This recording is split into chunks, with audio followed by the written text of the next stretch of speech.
दोस्तों, इस कहानी की शुरुआत होती है एक बिजनेसमैन से जो अपने बिजनेस को लेकर काफी चिंता किया करता था कि क्या होगा आगे आने वाले कल में और कैसे काम आगे बढ़ेगा और उनके इस व्यवसाय को उनका बच्चा संभाल पाएगा या नहीं।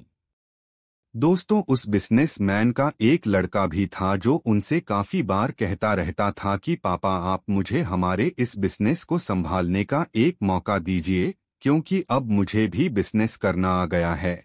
लेकिन वो व्यक्ति कभी भी अपने बेटे को मौका नहीं देता।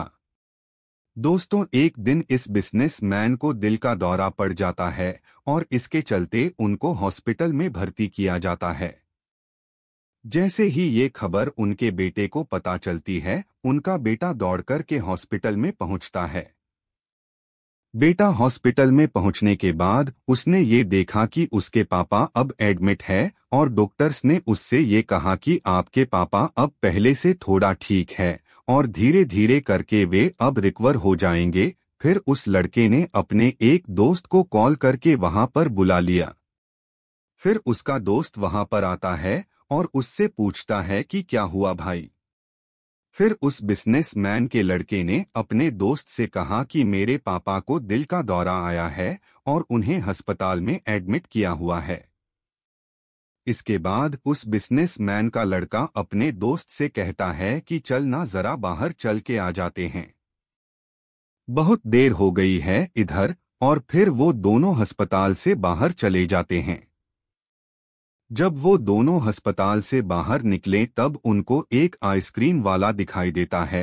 फिर उस बिजनेसमैन के लड़के ने अपने दोस्त से कहा है कि भाई आ जाओ, आइसक्रीम खाते हैं। ये बात सुनकर उसका दोस्त थोड़ा चौंकता है और मन ही मन कहता है कि अरे ये क्या पागलपन है, पापा अंदर भर्ती है और ये यहाँ पर आइसक्रीम खाने की सोच रहा है। फिर उन दोनों ने आइसक्रीम खरीद ली और वे दोनों आइसक्रीम खाने लगे। लेकिन उसका जो दोस्त था ना, उससे ये रहा नहीं गया और उसने अपने दोस्त से पूछ लिया कि भाई, मुझे समझ नहीं आ रहा है कि तुम्हारे बिजनेस का आगे क्या होगा और तुम्हारे पापा की तबीयत भी ठीक नहीं है और तू यहाँ आइसक्रीम खा रहा है, मुझे कुछ समझ में ही नहीं आ रहा है। फिर ये जो बिजनेसमैन का लड़का था ना, और उसने जो बात कही उसे आप ध्यान से पढ़िएगा। उसने अपने मित्र से कहा कि मुझे ये मालूम है कि तू ये सोच रहा होगा कि मेरे पापा एडमिट है, यहाँ पर आइसक्रीम चल रही है, मजे चल रहे हैं, पर ऐसा कुछ नहीं है। मैं भगवान श्री कृष्ण का बहुत बड़ा भक्त हूँ और उनकी दो बातें हमेशा अपनी जिंदगी में याद रखता हूँ। पहली बात, जो हम सबको पता है कि काम करना है और फल की चिंता नहीं करनी है, इसलिए जो होगा देखा जाएगा। मैं सिर्फ अपने काम पर ही फोकस करूंगा और फिर बिजनेस भी अच्छा चलेगा। दूसरी बात, वो लड़का अपने दोस्त से कहता है कि मैं तुम्हें भगवान श्री कृष्ण की कहानी सुनाता हूँ जो तुम्हें दूसरी बात क्या है वो अच्छी तरह से समझाएगी। भगवान श्री कृष्ण की जो पत्नी थी जिनका नाम रुक्मिणी था, उनको जब पहला बेटा हुआ था तो उसका नाम प्रद्युम्न रखा गया था और प्रद्युम्न के जन्म के 10 दिन पश्चात ही प्रद्युम्न का अपहरण हो गया। प्रद्युम्न के अपहरण के कारण रुक्मिणी नाराज और उदास रहने लगी कि क्या हो गया है। भगवान श्री कृष्ण रुक्मिणी जी से कहते थे कि चिंता मत करो, क्योंकि प्रद्युम्न जहाँ पर भी होगा वहीं पर ठीक होगा। लेकिन इतना समझाने के बावजूद भी रुक्मिणी अपने बच्चे की चिंता में उदास और निराश रहती थी। और इस तरह चिंता करते करते रुक्मिणी जी के 18 साल बीत गए।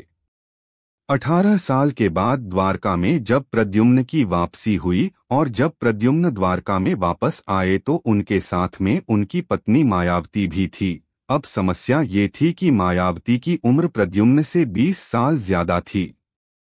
वहां रुक्मिणी पहले तो खुश हुई कि बच्चा वापस आ गया और फिर से दुखी हो गई क्योंकि इतनी बड़ी लड़की से शादी की। इसलिए रुक्मिणी फिर से भगवान श्री कृष्ण से जाकर कहने लगी कि ये क्या हो गया। फिर भगवान श्री कृष्ण जी ने मां रुक्मिणी जी से कहा कि जो हो गया है उसको स्वीकार कर लो और आगे बढ़ो और चिंता मत करो। लेकिन मां रुक्मिणी ये कह रही थी कि बड़ी लड़की से शादी क्यों कर ली और ये ही लड़की मिली थी क्या, और इस बात को स्वीकार नहीं कर पा रही थी। इसके कारण 8 साल तक मां रुक्मिणी जी दुखी और निराश रही और 8 साल के बाद रुक्मिणी जी ने ये स्वीकार कर लिया कि प्रद्युम्न ने जो यह शादी करी थी वो ठीक है और इसके लिए ज्यादा चिंता करने की जरूरत नहीं है, और उस शादी को उन्होंने स्वीकार कर लिया। दोस्तों, एक तरीके से मां रुक्मिणी जी ने अपने जिंदगी के 26 साल उदासी में बिता दिए। इस कहानी को खत्म करते हुए वो लड़का अपने दोस्त से बोला कि मैंने अब स्वीकार करना सीख लिया हुआ है, क्योंकि भगवान श्री कृष्ण जी कहते हैं कि जो हो रहा है उसे स्वीकार कर लो, जिंदगी अपने आप सहज हो जाएगी। दोस्तों, ये छोटी सी कहानी जो हमें 2 बड़ी बातें सिखाती है और यही बातें मैं आपके साथ शेयर करना चाहता था कि हमारी जिंदगी में जो कुछ भी घटता है उसे स्वीकार करना सीख लीजिए और फिर जिंदगी अपने आप सहज हो जाएगी। हमारे नियंत्रण में जितने भी चीजें होंगी उन चीजों पर तो हमें जरूर नियंत्रण रखना चाहिए, लेकिन जो चीजें हमारे नियंत्रण से बाहर है उन चीजों को हमें स्वीकार कर लेना चाहिए। अगर हमने स्वीकार नहीं किया तो हमें भी मां रुक्मिणी की तरह बहुत सालों तक उदास रह जाएंगे। दोस्तों, आज के यह कहानी आपको कैसी लगी और आपको इस कहानी से क्या क्या सीखने को मिला, ये हमें नीचे कमेंट बॉक्स में कमेंट करके जरूर बताइए। साथ ही अगर आपको श्री कृष्ण की ये कहानी पसंद आई होंगी तो इस कहानी को अपने दोस्तों के साथ अवश्य शेयर कीजिएगा और अच्छी प्रेरक कहानी सुनने के लिए चैनल को सब्सक्राइब करना फ्रेंड्स रिक्वेस्ट है आपसे।